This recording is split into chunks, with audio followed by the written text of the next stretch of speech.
saya bilang tadi, bahan kita ini berat, makanya makan banyak. Agar dapat sedikit menangkap maknanya, kita perlu mempunyai keterbukaan hati. Nah, hati. Jadi bukan hanya buka pikiran, tapi buka hati. Kita mohon kepada Roh Kudus, semoga Roh Kudus hari ini memenuhi hati kita, sehingga kita mampu memahami misteri ini. Karena ya tidak begitu sulit untuk hanya dengan hati terbuka kita dapat menerima rahmat Tuhan untuk menerima rahasia Allah yang terbesar ini. Dan hati kita akan dipenuhi oleh ucapan syukur tanpa henti. Mungkin kita pernah mendengar orang menjelaskan konsep Allah Tritunggal dengan membandingkannya dengan matahari. Mungkin pernah dengar? Yaitu apa? Matahari, sinar, dan panas. Kan tiga toh? Matahari, sinar, dan panas. Atau dengan sebuah segitiga, di mana Allah Bapa, Allah Putra, dan Allah Roh Kudus masing-masing sudut. Di setiap sudut itu. Namun tetap satu segitiga gitu. Bahkan ada yang mencoba menjelaskan Allah bahwa Trinitas adalah seperti kopi, susu, dan gula. Jadi kopi, susu, dan gula, yang akhirnya menjadi susu kopi yang manis. Kita lihat. Mungkin kok begitu. Ulang lagi. Penjelasan yang menggunakan analogi ini memang ada benarnya, namun sebenarnya tidak cukup. Tadi itu tidak bisa dipakai, karena tidak mengungkapkan Allah jauh dari analogi itu. Sehingga sangat sulit diterima oleh orang-orang non-Kristen, apalagi dengan perkataan pokoknya percaya saja. Tidak boleh begitu juga. Makanya orang Katolik itu harus mampu mempertanggungjawabkan iman. Jangan kalau orang tanya kenapa kamu percaya kepada Yesus, pokoknya percaya saja, tidak tahu, percaya saja. Tidak boleh begitu. Kita memang tidak bisa mengerti Allah, tapi kita harus bisa mempertanggungjawabkan mengapa saya percaya. Karena iman itu dari pihak kita. Kamu yang percaya kok. Kenapa kamu percaya? Kamu harus bertanggungjawabkan secara rasional, masuk akal. Jadi jika ada orang yang bertanya apa dasarnya kita percaya kepada Allah Tritunggal, sebaiknya kita katakan karena Allah melalui Yesus menyatakan dirinya sendiri sedemikian. Ya karena kita harus mengatakannya, ya karena Allah menyatakan dirinya demikian. Jadi kami mengatakannya begitu karena kami alami Allah begitu. Doktrin Trinitas atau Allah Tritunggal Maha Kudus adalah pengajaran bahwa Tuhan adalah satu. Allah itu esa, oke?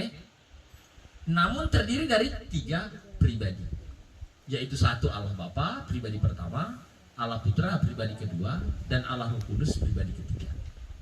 Karena ini adalah iman utama kita, maka kita harus dapat menjelaskannya lebih daripada hanya sekedar menggunakan analogi matahari, segitiga maupun kopi susu. Harus kita mampu menjelaskannya lebih daripada itu. Tidak boleh hanya analogi begitu. Nanti orang bilang kalau kopi susu tidak bisa lagi dibedakan mana susunya, mana kopinya, mana gulanya, hilang semuanya. Padahal Tritunggal itu bisa dibedakan. Oh ini Bapa, ini Putra, ini Roh Kudus, bisa. Tidak bisa. Kalau menyatu begitu tidak mengungkapkan. Apa judulnya tadi? Oh, belum.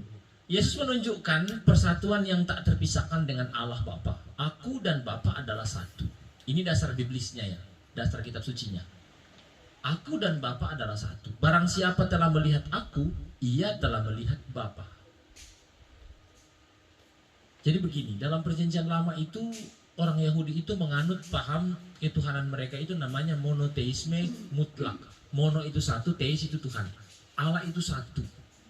Sehingga ketika Yesus datang dan mengatakan saya adalah putra Allah atau saya adalah Bapa dan saya adalah satu. Orang Yahudi bilang, wah ini sesat, ini menduakan Tuhan. Sama dengan saudara-saudara kita orang Muslim kita.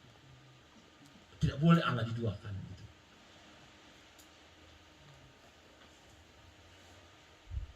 Karena itu Allah harus dibela. Kamu siapa jadi membela Allah? Kalau Allah mau membela dirinya sendiri, kamu tidak perlu kamu. Toh? Nah mereka menganut monoteisme mutlak. Tetapi Yesuslah yang awalnya memperkenalkan Allah itu sebagai Bapa. Itu yang pertama kali memperkenalkan Yesus, bahwa Yesus memperkenalkan Allah itu sebagai Bapa. Lalu kemudian Yesus juga memperkenalkan Roh Kudus.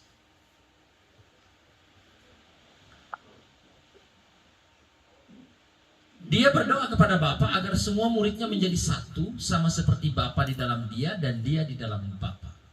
Dengan demikian Yesus menyatakan dirinya sama dengan Allah. Ia adalah Allah. Hal ini mengingatkan kita akan pernyataan Allah Bapa sendiri tentang kealahan Yesus, sebab Allah Bapa menyebut Yesus sebagai anaknya yang terkasih, yaitu pada waktu pembaptisan Yesus dan pada waktu Yesus dimuliakan di atas Gunung Tabor. Jadi waktu Yesus dibaptis itu Bapa bilang apa? Inilah anakku yang kukasihi, kepadanya lah aku berkenan. Dan kata yang sama diulang di atas Gunung Tabor. Yesus juga menyatakan keberadaan dirinya yang telah ada bersama-sama dengan Allah Bapa sebelum penciptaan dunia.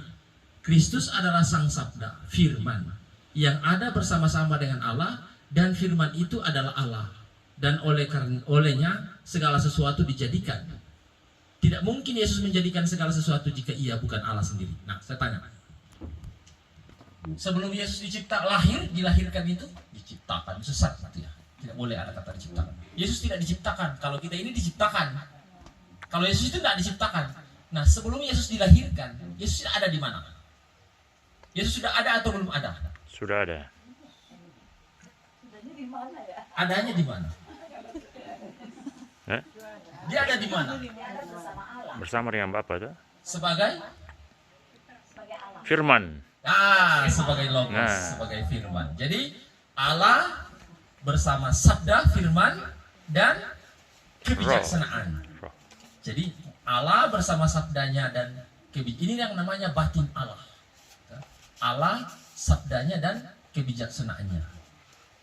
Allah menciptakan segala sesuatu dengan Sabda. berfirman. Hendaklah bumi menumbuhkan tanam-tanaman, maka tumbuhlah pohon-pohon berbiji macam-macam. Hendaknya di dalam air berkeriapan segala jenis ikan-ikan, maka jadilah begitu. Allah menciptakan dengan sabda. Kukatakan jadi, maka jadilah. Kum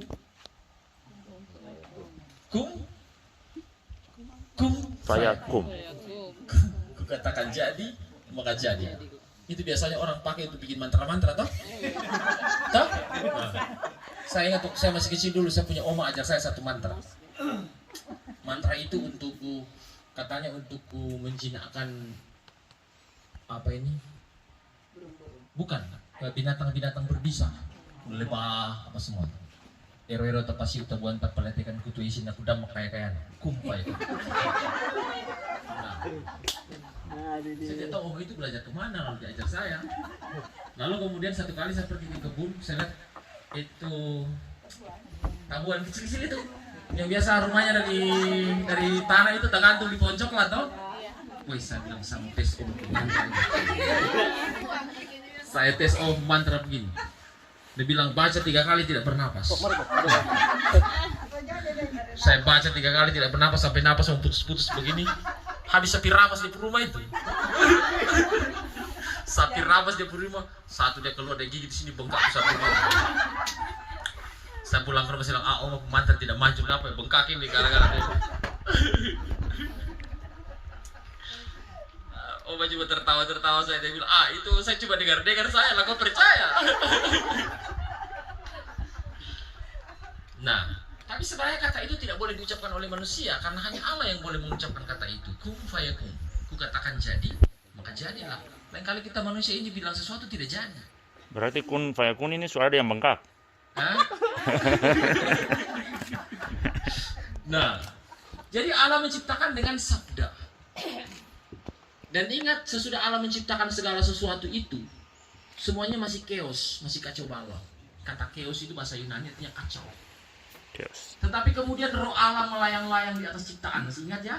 Kisah penciptaan ya? Roh Allah melayang-layang di atas ciptaan, maka terpisahlah air dari darat. Maka jadilah daratan, jadilah lautan. Maka terpisahlah gelap dari terang. Jadilah siang, jadilah malam. Jadi ketika roh Allah melayang-layang, semuanya menjadi teratur.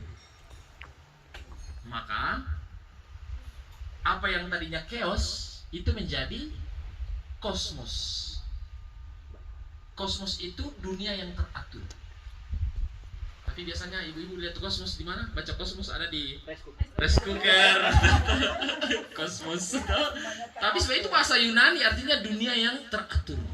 Itu kosmos. Kalau dunia yang kacau itu namanya chaos. Makanya orang bilang hati saya chaos. Maksudnya kacau, tidak teratur. Nah, dari kata kosmos ini lahir kata kosmetik. Nah, lebih kacau lagi itu ya. Kenapa?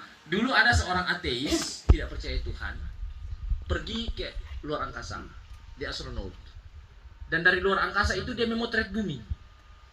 Dan dia begitu kagum sekali melihat bumi ini, karena dia bilang bumi ini begitu teratur, dan karena itu begitu indah, begitu cantik. Dunia ini adalah ciptaan yang paling cantik yang pernah dia lihat. Karena keteraturannya. Maka sepulang dari sana itu semua alat-alat kecantikan diberi nama kosmetik. Sebenarnya asal katanya dari kata kosmos. Dan memang kalau tidak teratur itu tidak cantik. Coba kalau ibu-ibu gambar alis itu. Ya kalau tidak teratur tidak cantik. Coba kalau satu bengkok ke atas, satu bengkok ke bawah. Tidak cantik. Nanti jadi chaos ya. Tidak kosmos. Hidup juga begitu. Hidup kita kalau kacau tidak cantik. Nah, sembarang saja begitu. Rumah juga kalau tidak ditata bagus tidak cantik gitu. Apalagi kalau misalnya rumah lalu semua gambar ada di dinding gitu, tidak cantik. Bagus kalau masuk rumah itu lukisan 1 atau 2 ditata rapi, teratur gitu. Biarpun tidak harus matriks, tapi ada polanya yang tetap gitu kan. Itu teratur namanya. Sama dengan dunia ini teratur. Coba kalau air mengalirkan, air selalu mengalir ke tempat yang rendah kan. Coba kalau air dia seenaknya, kadang naik, kadang turun, kadang naik, kadang turun, tidak bisa dipelajari, tidak bisa diprediksi. Maka dunia kacau, chaos kita. Coba kalau pohon itu tumbuh seenaknya saja, kadang dia naik setinggi semaunya, kita tidak makan buah kelapa, saya mau pacet gitu. Ya, jadi sudah ada aturannya dalam semesta ini. Nah, saya mau bilang apa sampai di situ? Pada mulanya adalah sabda. Sabda itu bersama-sama dengan Allah dan sabda itu bersama-sama dengan Allah dan sabda itu adalah Allah. Dan sabda itu menjadi manusia. Jadi Allah, sabda dan kebijaksanaan.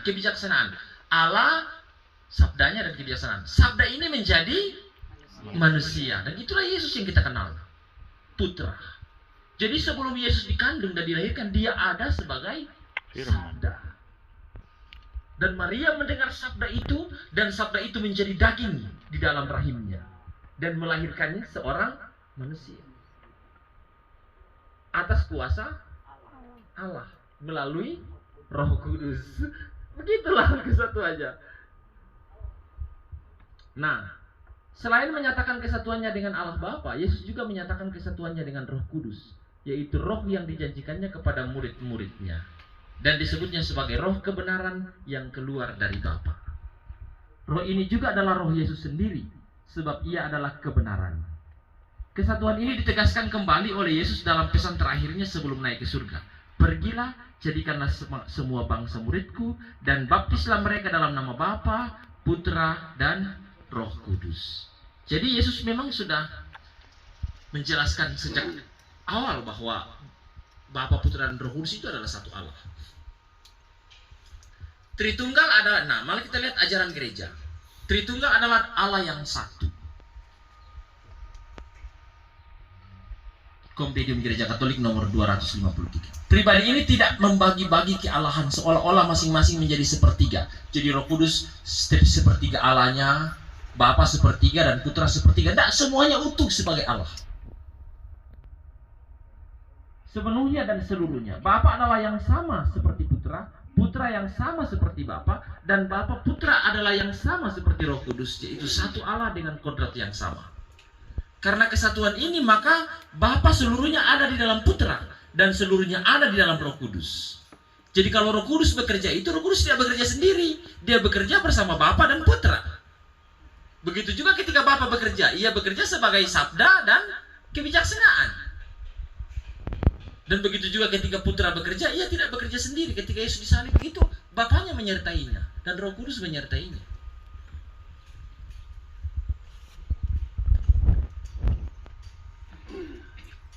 Ketiga pribadi ini berbeda secara real satu sama lain. Jadi itu bisa dibedakan. Putra itu yang menjadi manusia itu. Roh Kudus itu yang bekerja dalam hati manusia. Dan Bapa itu yang menciptakan segala sesuatu sejak awal. Dan terus-menerus memeliharanya sampai sekarang. Allah Putra yang dilahirkan, Roh Kudus yang dihembuskan. Jadi Allah Putra dilahirkan, bukan diciptakan ya. Lahir itu bukan berarti, jangan bayangkan. Lahir itu berarti lahir dari Bapa. Maksudnya keluar dari Bapa. Apa yang tadinya di dalam hati Bapa ini dikeluarkan menjadi daging. Roh Kudus itu yang dihembuskan. Dan Roh Kudus ini adalah rohnya Bapa dan rohnya Putra juga. Sudah semakin bingung ya. Ketiga pribadi ini berhubungan satu dengan yang lainnya. Perbedaan dalam hal asal tersebut tadi, asal tersebut tidak membagi kesatuan ilahi, namun adalah menunjukkan hubungan timbal balik antar pribadi Allah tersebut. Bapa dihubungkan dengan Putra, Putra dengan Bapa, dan Roh Kudus dihubungkan dengan keduanya. Hakikat mereka adalah satu, yaitu Allah.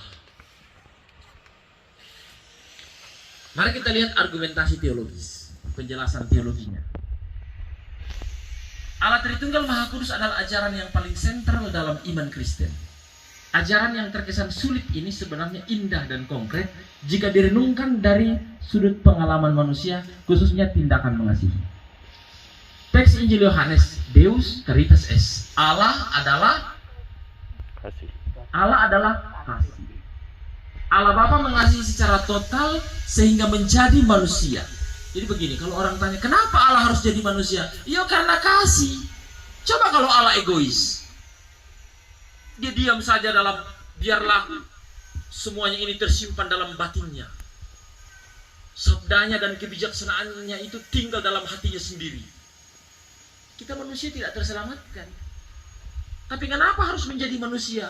Bukan karena Allah mau demonstrasi atau menunjukkan kehebatan, semata-mata karena kita butuh itu. Hanya dengan cara itu manusia bisa diselamatkan. Maka Allah menjelma menjadi manusia. Sabdanya menjadi manusia. Ia rela menderita, wafat di salib, dan mati seperti manusia sebagai wujud kasih. Maka itu tidak. Saudara-saudara kita orang Muslim itu bilang selalu kan Allahu Akbar. Allah itu besar, benar, itu benar. Tetapi Allah itu kasih, Allah itu besar, Allah itu esa, Allah itu apa lagi? Allah itu Rahim, Al-Rahim, Al-Rahman, Al yang lain. Itu adalah sifat-sifat Allah. Tetapi hakikat Allah itu adalah kasih. Istilahnya inti, kalau kita belah itu Allah, intinya di dalam itu kasih.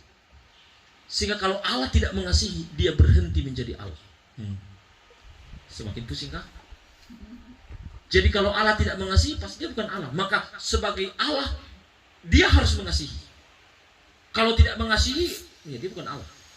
Karena hakikatnya adalah kasih, maka dia mengasihi. Dan wujud kasihnya yang paling total itu adalah putranya menjadi manusia. Karena dia mengasihi kita. Jadi hanya karena kasihnya lah Allah Putra itu menjadi manusia dan menderita. Allah tidak hanya mengajar seperti agama lain kan, ajaran dari Allah, ajaran dari Allah. Allah tidak hanya mengajar, tapi bahkan Allah melaksanakannya sendiri. Jadi kalau Allah mengajarkan kasihilah sesama manusia, Allah mengasihi. Iya, Allah membuktikannya. Beda dengan caleg, lain kali janji tinggal janji dusta jalan terus. Tapi kalau ya Allah tidak, dia datang dengan bukti. Oh, saya mengajar kamu tentang kasih. Allah datang dan mengasihi, wujudnya dalam diri Yesus. Dia mengasihi. Kalau Allah bicara soal mengampuni, dia membuktikannya dengan mengampuni. Yesus mengampuni. Jadi dia tidak hanya mengajarkan, tapi dia memberi teladan bagaimana seharusnya manusia. Pribadi dan tindakan Yesus Kristus adalah wujud kasih Bapa yang total. dalam diri Yesus Kristus manusia melihat dan mengalami Bapa sebagai sumber kasih. Di dalam diri Yesus itu lalu orang mengalami Allah. Allah itu tidak lagi menjadi jauh. Allah di mana kau? Tidak hanya ada dalam bayang-bayang pikiran manusia, tidak hanya ada dalam imajinasi, tidak hanya tersimpan dalam buku-buku, tapi Allah itu real, ada, dilihat, dirasakan, disentuh oleh manusia dalam diri Yesus. Jadi Yesus itu membuat Bapa itu menjadi kelihatan. Yesus itu membuat Allah itu menjadi kelihatan. Dan Allah itu membuat kasih itu menjadi nyata. Love is real. Cinta itu tidak hanya habis di pulsa. Banyak orang sekarang cinta habis di pulsa. Cinta jarak jauh toh. Allah tidak mau cinta jarak jauh. Allah tidak bisa LDR, long distance relation. Allah langsung datang.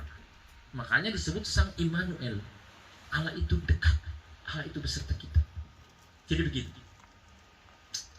Kalau ada orang tenggelam di sungai, atau ada orang tenggelam di sungai begitu, kita tidak bisa berdiri di pinggir sungai dan teriak naik. Coba ada orang tenggelam gini lagu naik. Mati. Bagaimana caranya supaya orang ini bisa diselamatkan? Kita yang turun. Maka orang harus loncat ke dalam supaya dia bisa angkat ke atas. Iya, harus basah.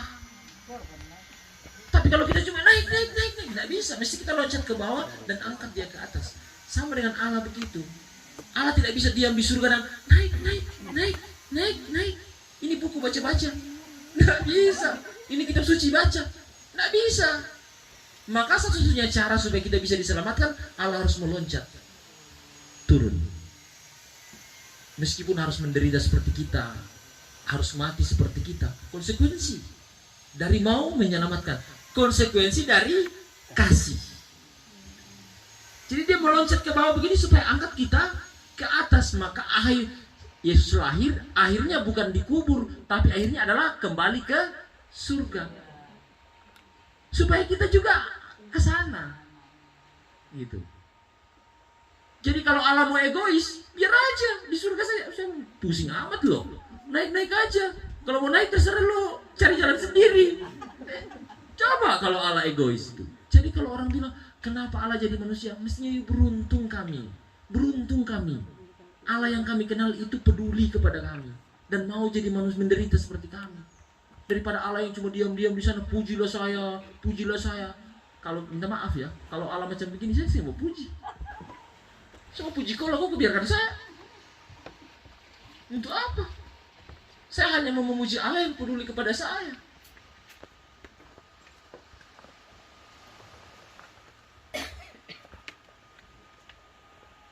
Jadi Bapa mengasihi Putra sedemikian total sehingga sumber kasih dan wujud kasih itu sama. Maka Yesus berkata di Filipus, barang siapa telah melihat aku, ia telah melihat Bapa. Dan tidak ada seorang pun yang dapat sampai kepada Bapa kalau tidak melalui aku. Mau mengatakan apa? Orang tidak bisa mengenal Allah dengan benar kalau tidak berjumpa dengan Yesus. Makanya dikatakan juga waktu hari Pentakosta itu, Roh Kudus akan diutus supaya dia mengajar kita tentang kebenaran, roh kebenaran. Jadi bagaimana menjadi manusia yang benar? Mesti dituntun oleh Roh Kudus untuk mengenal Yesus. Bagaimana mengenal Allah yang benar? Bagaimana hidup yang benar? Mesti belajar kepada Yesus.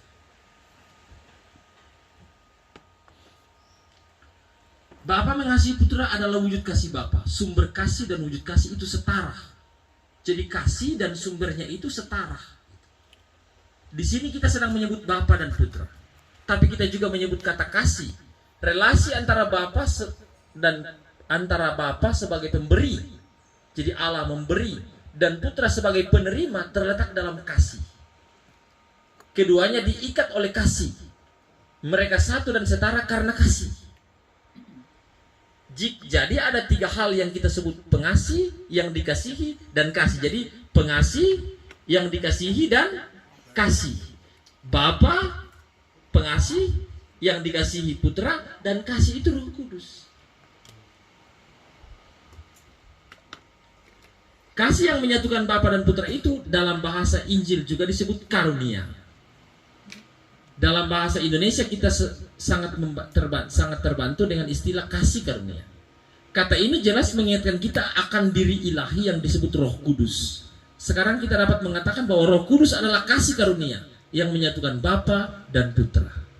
Jadi Bapa dan Putra disatukan oleh Roh Kudus, adalah kasih karunia. Bapa mengasihi, Putra dikasihi, Roh Kudus kasih itu sendiri. Roh mempersatukan Bapa dan Putra. Roh menjadikan kasih stabil dan utuh. Persekutuan antara ketiga diri ilahi ini dapat dirangkum dengan kata-kata ini. Sebab ada tiga yang memberi kesaksian di dalam surga.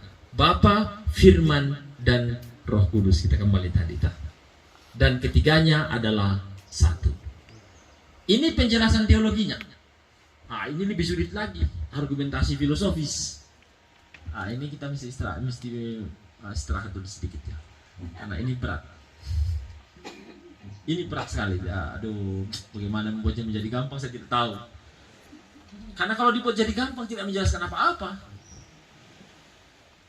Mari kita lihat pada diri kita sendiri. Lihat diri sendiri. Kita pelan-pelan ya. Mari kita lihat pada diri kita sendiri. Substansi. Baru itu saya seberat. Kadang diterjemahkan sebagai hakikat. Dari diri kita adalah manusia. Jadi kita semua ini manusia kan? Manusia. Kita semua yang ada di sini itu manusia. Kodrat sebagai manusia adalah sama untuk semua orang. Nah, kita semua sama untuk semua orang. Tetapi jika kita menyebut pribadi, maka kita tidak dapat menyamakan orang yang satu dengan orang yang lain. Bicara pribadi kita beda. Tapi sebagai manusia kita sama. Gitu ya. Dalam bahasa sehari-hari, pribadi kita masing-masing diwakili dengan aku. Aku. I dalam bahasa Inggris. Aku yang satu berbeda dengan aku yang lain. Aku ini berbeda dengan aku yang ini, dan aku ini beda dengan aku yang ini. Kita aku berbeda. Sedangkan substansi hakikat diwakili dengan kata manusia. Jadi kita semua sama, tapi masing-masing orang beda-beda satu dengan yang lain.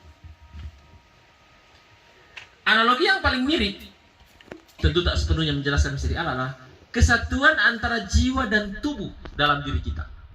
Bisa tak dibedakan jiwa manusia dengan tubuhnya? Jiwanya dan tubuhnya. Bisa kah? Hah? Bisa sedikit apa bisa? Tuh, kan jiwa tidak bisa dilihat ya. Jadi saya bersama tubuh saya dan jiwa saya. Tiga kah? Tiga tahu itu?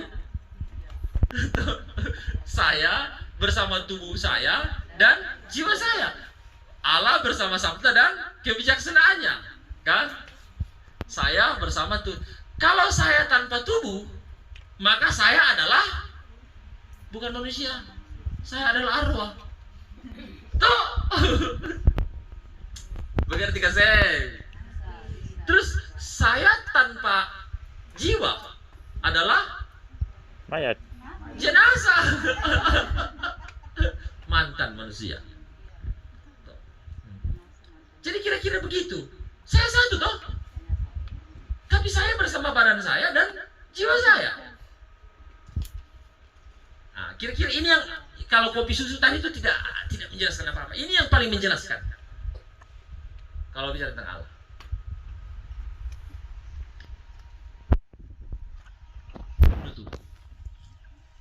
Memang pada akhirnya Trinitas hanya dapat dipahami dalam kacamata iman. Karena ini adalah suatu misteri. Kompendium Gereja Katolik 237. Meskipun ada banyak hal juga yang dapat kita ketahui dalam misteri tersebut, manusia dengan pemikiran sendiri memang tidak akan dapat mencapai pemenuhan sempurna tentang misteri Trinitas. Walaupun misteri itu sudah diwahyukan Allah kepada manusia, namun demikian kita dapat mulai memahaminya dengan mempelajari dan merenungkan sabda Allah dalam kitab suci. Pengajaran Bapa, gereja, dan tradisi suci. Saya tidak mencantumkan pengajaran Bapak-bapak gereja karena itu tidak terlalu penting saya sangka. Bapak-bapak gereja itu maksudnya sejak awal itu sudah ada pengajaran sejak abad pertama, abad kedua, tahun 200, tahun 300 itu sudah ada ajaran tentang Tritunggal. Pengajaran Bapak gereja dan tradisi suci yang ditetapkan oleh magisterium seperti hasil konsili, juga dengan bantuan filosofi dan analogi seperti diuraikan di atas, selanjutnya pemahaman kita akan kehidupan Trinitas akan bertambah jika kita mengambil bagian dalam kasih Trinitas seperti yang dikehendaki oleh Tuhan.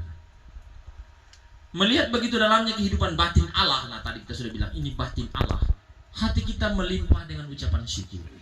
Apa yang kita syukuri? Allah berekonomi, Allah membuka dirinya sehingga kita diundang masuk ke dalam untuk mengalami misteri kasih Allah itu, sehingga kita dilibatkan, kita dirangkul begini. Justru Allah menjadi manusia itu untuk merangkul kita, dibawa masuk dalam misteri kasih Allah. Melalui sengsara, wafat dan kebangkitan putranya, kita dirangkul untuk masuk ke dalam misteri Allah. Sebab kehidupan batin tersebut tidak hanya tertutup bagi Allah sendiri, ia tidak menikmati kasih itu sendiri. Tapi Allah membuka kasih itu sehingga kasih itu Allah tidak hanya mengasihi dirinya sendiri, tapi Allah membuka kasih itu sehingga kita pun dirangkul untuk dikasihi, dilibatkan. Sehingga Allah mengasihi kita dan menuntut kita untuk mengasihinya juga sebaliknya. Mengasihi Allah. Allah sesungguhnya tidak membutuhkan kita. Jadi sebenarnya Allah itu tidak membutuhkan kita. Lain kali manusia itu merasa dibutuhkan Allah ya. Sehingga Allah mau membela Allah. Toh, Allah sih butuh kita. Kita yang butuh Allah. Dan banyak orang yang harus ke gereja, nanti kalau tidak ke gereja Allah marah. Emang Allah itu tukang pemarah. Makanya Allah pusing kalau kamu sembahyang. Makanya saya jadi pastor pondok di Jayapura, orang sembahyang sih sing pusing. Kenapa saya mau pusing kamu? Pokoknya saya siapkan misa di gereja, kalau kamu datang silakan, tidak datang juga sih apa. Toh, kalau kamu rasa kamu butuh sembahyang datang. Kalau kamu sih butuh ya tidak usah, tidak apa-apa. Lalu pengurus gereja lain kali stres, aku umat saya mau sembahyang. Kenapa mau pusing? Sih bisa pusing. Kalau 2 orang datang sembahyang, 2 orang saja. Itu tugas kita mewartakan, panggil datang. Kamu saya mau datang. Yang membutuhkan Allah itu ya kita, bukan Allah yang butuh kita. Allah sudah membuka dirinya, mari datang. Kalau suka selamat. Kalau saya mau ya bodoh sendiri. Bodoh amat, gitu kan? Cuma lain kali kita manusia itu yang ya memang kita berharga ya. Kita berharga bukan karena kita punya harga sendiri, tapi kita ini berharga karena kita dihargai oleh Allah. Diberi harga oleh, makanya banyak orang bilang, kau tidak menghargai saya. Tidak usah minta-minta penghargaan kepada orang. Tidak usah, bukan orang lain yang kasih kita harga. Kita ini bukan seperti pepaya yang dibawa ke supermarket lalu ditempeli harga 10.000. Bukan. Kita ini berharga pada dirinya. Mengapa kita berharga? Karena Allah yang memberi kita harga. Harga apa yang diberi Allah kepada kita? Harga kasih. Karena kita dikasih Allah, maka kita berharga. Jadi kalau orang hina saya, enggak usah. Memangnya pusing, memangnya kau siapa jadi? Itu kalau kamu hina saya, terserah kau. Kau yang hina saya, kau yang tidak berharga. Jadi kalau kamu hina saya, bukan berarti harga saya turun. Betul? Saya tetap pada harga saya. Memangnya kamu yang kasih saya harga? Maka banyak orang, hargai saya. Pusing saya. Kayak begitu-begitu. Ya memang lain kali kita memang butuh peneguhan dan seterusnya.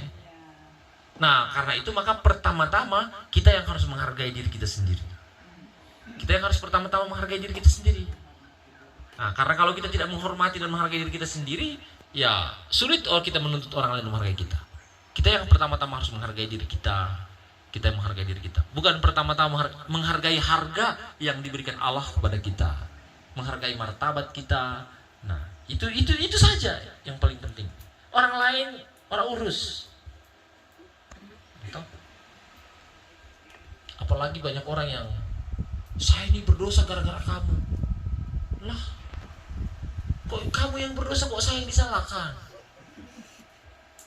Sama dengan misalnya saudara-saudara kita yang lain,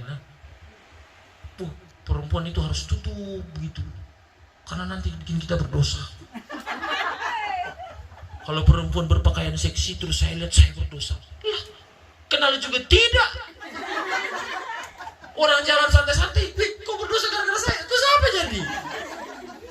Ini banyak orang yang aneh-aneh cara berpikirnya itu. Ya kalau kamu lihat saya dan kamu berdosa, you berenungkan ada apa di otakmu itu. Toh, banyak juga pastor-pastor begitu, umat masuk gereja harus berpakaian sopan. Kalau saya sih tidak pusing saya. Terus-terang, saya tidak pusing. Mau pakai celana pendek kek, mau apa, tidak pusing saya. Belum pernah pergi Papua. Orang masuk gereja dengan koteka satu biji.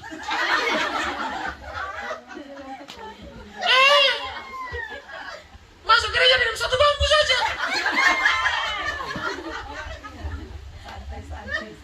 Orang tidak ada yang saya berdosa.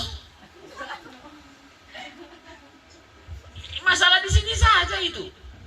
Cara pandang orang tentang tubuh manusia, cara pandang orang tentang, kalau orang selalu memandang orang itu sebagai objek untuk diobjektivasi. Nah ini bagi saya, makanya saya tidak mengerti kenapa kok orang lain harus menjaga saya, menjaga hati saya. Saya biasa mendengar ceramah-ceramah di YouTube begitu, saudara-saudara kita di sebelah kalau mulai ngomong, hai para hawa, kok perempuan terus jadi korban? Nggak pernah laki-laki, nggak pernah kan perempuan bilang laki-laki itu membuat saya berdosa. Nggak ada. Laki-laki yang selalu perempuan itu membuat saya berdosa. Matanya dia yang berdosa. Iya toh, bukan mata, pikiran aja. Ada yang bilang begini katanya, mengapa manusia berdosa? Itu gara-gara Hawa dalam Taman Eden lah, cerita Taman Eden. Yang benar saja. Siapa yang memberi nama kepada ular? Adam tuh. Memberi nama itu berarti mengakui eksistensi. Mengakui eksistensi berarti saya berhak, saya punya kuasa atas dia. Karena saya yang memberi nama padanya. Ketika ular datang mulai goda-goda Hawa, Adam ada di situ. Adam ada di situ. Jadi ketika Hawa mulai goda-goda, ular mulai goda-goda apa begini, Hawa begini, Adam diam saja.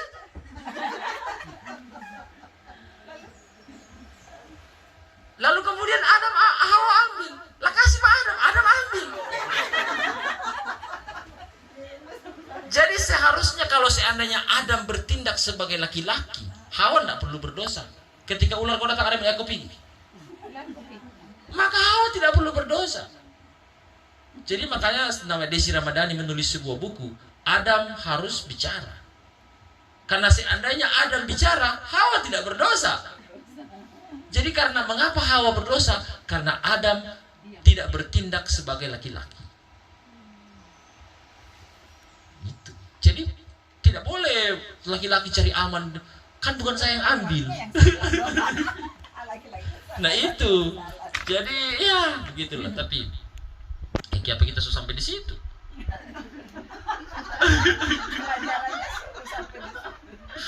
Nah, namun justru karena kasih yang sempurna itu ia merangkul kita semua. Jadi kasihnya itu merangkul kita supaya kita dibawa dalam keselamatan. Kita yang tadinya sudah tidur dalam lumpur dosa, tidur dalam lumpur kematian ini dirangkul oleh kasih Allah. Makanya dikatakan kasih lebih kuat daripada maut. Cinta itu lebih kuat daripada maut. Ini juga menjadi alasan mengapa kita orang Katolik mendoakan orang mati. Karena cinta itu lebih kuat daripada maut. Cinta saya terhadap orang tua saya lebih kuat daripada kematian. Jadi cinta saya terhadap orang tua itu tidak boleh diputus karena kematian. Iya toh? Cinta lebih kuat daripada maut. Justru karena kita percaya bahwa Kristus itu telah mengalahkan, cinta Kristus itu mengalahkan kematian. Cinta lebih kuat daripada maut. Nah, tugas kita adalah menanggapi panggilan Allah untuk diundang masuk dalam misteri kasih Allah itu. Mari kita sama-sama berjuang agar lebih menghargai rahmat Allah yang terutama dinyatakan dalam sakramen-sakramen gereja. Nah, ini yang menjadi lebih konkretnya. Jadi bagaimana rahmat Allah itu mengejawanta, kasih Allah itu ditawarkan, dibagi-bagi dalam sakramen gereja. Mulai dari sakramen pembaptisan sampai sakramen orang sakit. Disitulah rahmat Allah ditawarkan. Khususnya dalam sakramen Ekaristi. Sebenarnya minggu depannya lagi ini, itu hari raya tubuh dan darah Kristus. Itu saya mau kasih katekese juga untuk Kolser, tubuh dan darah Kristus. Kebetulan mereka mau persiapan komuni pertama.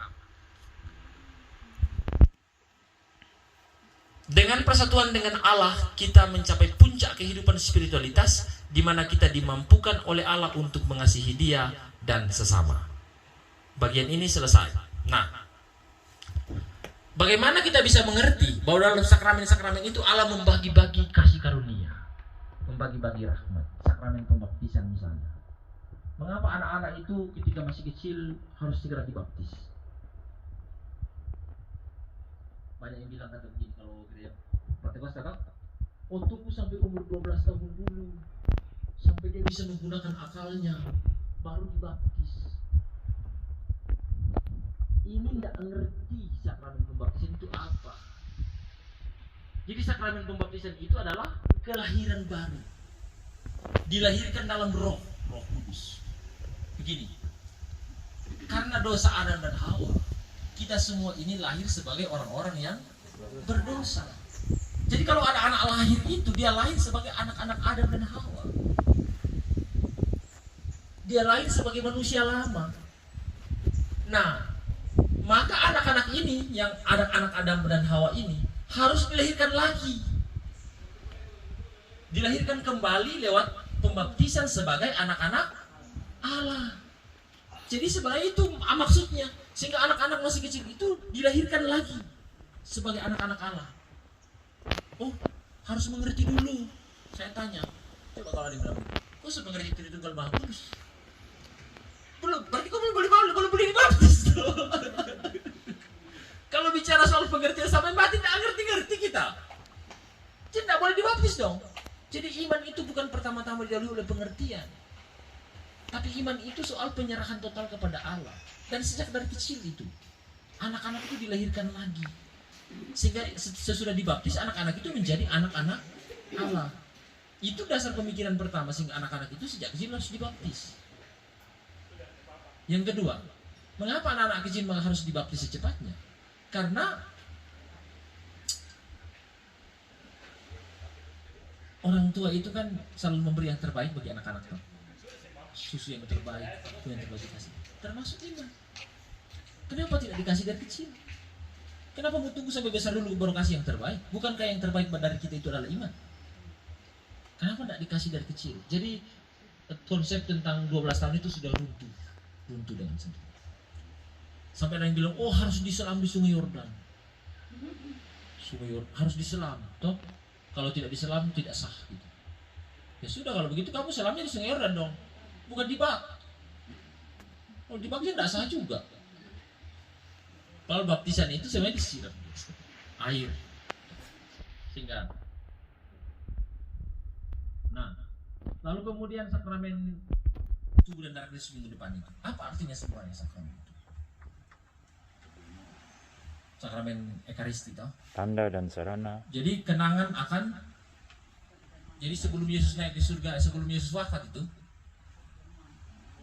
Yesus itu tidak bilang saya semua mati, jadi mereka tumpi jalan-jalan sedikit ke pantai kan. Dia tidak bilang begitu kepada murid. Tapi dia bilang apa? Mari tumpi makan. Nah, makanya coba memang makan itu penting sekali ya. Jadi makan itu bukan hanya soal isi perut. Makanya biasakan di rumah itu ada waktu untuk makan bersama.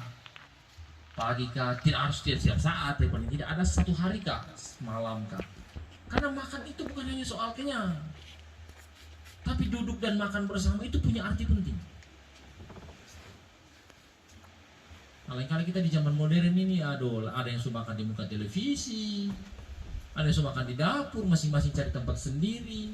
Kenapa tidak duduk dan makan bersama? Itu punya arti penting. Nah, karena dengan itu tadi itu dikatakan Allah merangkul kita dalam kasihnya itu. Disinilah Yesus memberikan dirinya sendiri sebagai tanda persatuan dengan Allah lewat sakramen-sakramen itu.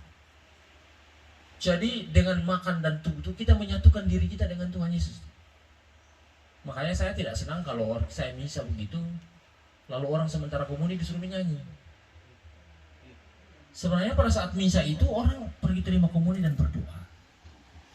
Berdoa persatuan itu telah terjadi, dan mungkin ada sesuatu di dalam jiwa saya yang perlu saya katakan, yang perlu saya buka, sehingga apakah ada sebuah kesalahan atau ada sebuah harapan atau apalah banyaklah di hati kita yang kita mau ngomong dari hati ke hati dengan Tuhan,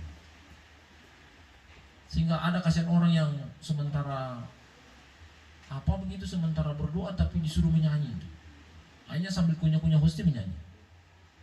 Nah, ini penjelasan teologinya bahwa lewat tanda ini rahmat Allah itu hadir, merangkul kita ke dalam persatuan dirinya. Bagaimana penjelasan filosofisnya? Gini. Sudah pernah pergi dukun? Dukun. Kalau lewat depan rumah saja. Ini penjelasan. Kalau kamu pergi dukun toh, bawa air toh. Ambil air beli di kios kah, atau ambil di dispenser di bawah. Itu air biasa saja. Tapi sampai di dukun, lalu dukun buka tutup, dukun kasih kata-kata. Habis dukun kasih kata-kata, lalu kasih pulang, jaga bagus-bagus. Ini simpan bagus-bagus. Ini obat. Padahal dukun tidak kasih masuk apa-apa, cuma kata-kata saja. Ingat, sabda itu bisa menciptakan sesuatu. Sabda itu mengubah sesuatu menjadi yang lain. Kata-kata itu mengubah sesuatu. Jadi hati-hati dengan kata-kata itu. Maka, atau contoh lain, perkawinan toh. Ketika laki-laki dan perempuan berdiri di depan gereja, itu masih pemuda dan pemudi.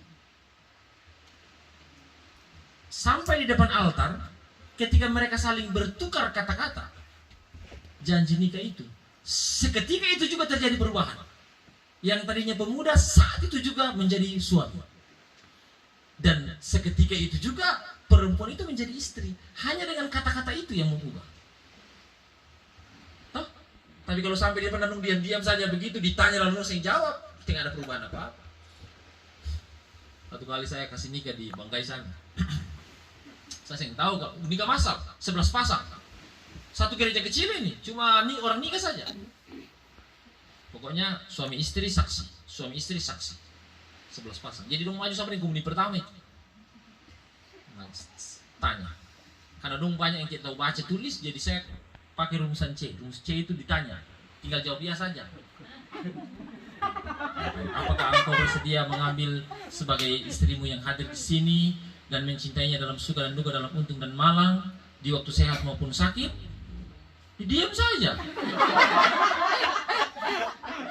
Saya ulang lagi. Apakah engkau bersedia? Sebut dia punya nama toh? Apakah engkau bersedia mengambil dia yang ada di sini, sebut nama istrinya, mengasihinya dalam suka dan duka, dalam untung dan malang, di waktu sehat dan sakit? Diam saja. Saya panggil ketua umat. Saya tanya satu kali lagi. Kalau dia sing jawab batal.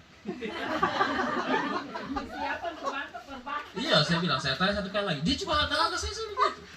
Saya tanya satu, kalau dia sing jawab batal.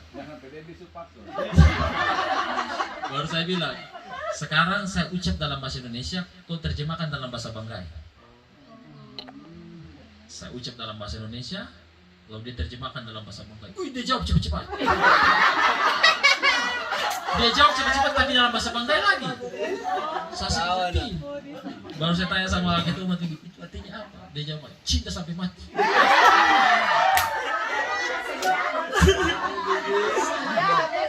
Saya lihat dalam teks begini, tidak ada dalam rumusan tadi, boleh juga. Sah. Jadi kata-kata itu mengubah sesuatu. Makanya Bapak Ibu hati-hati kalau maki-maki anak-anak itu. Mungkin kamu anak mati sudah. Jangan, kata-kata itu. Lalu kata-kata itu tidak bisa ditarik lagi. Banyak orang bilang begini, saya tarik sapu kata-kata. Kamu tarik apa? Dia sudah mengubah sapu hati nih.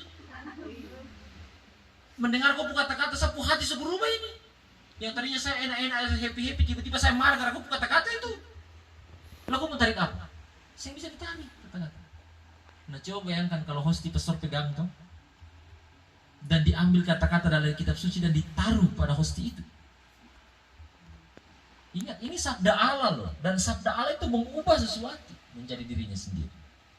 Di sinilah penjelasan filsafatnya tentang hosti itu berubah secara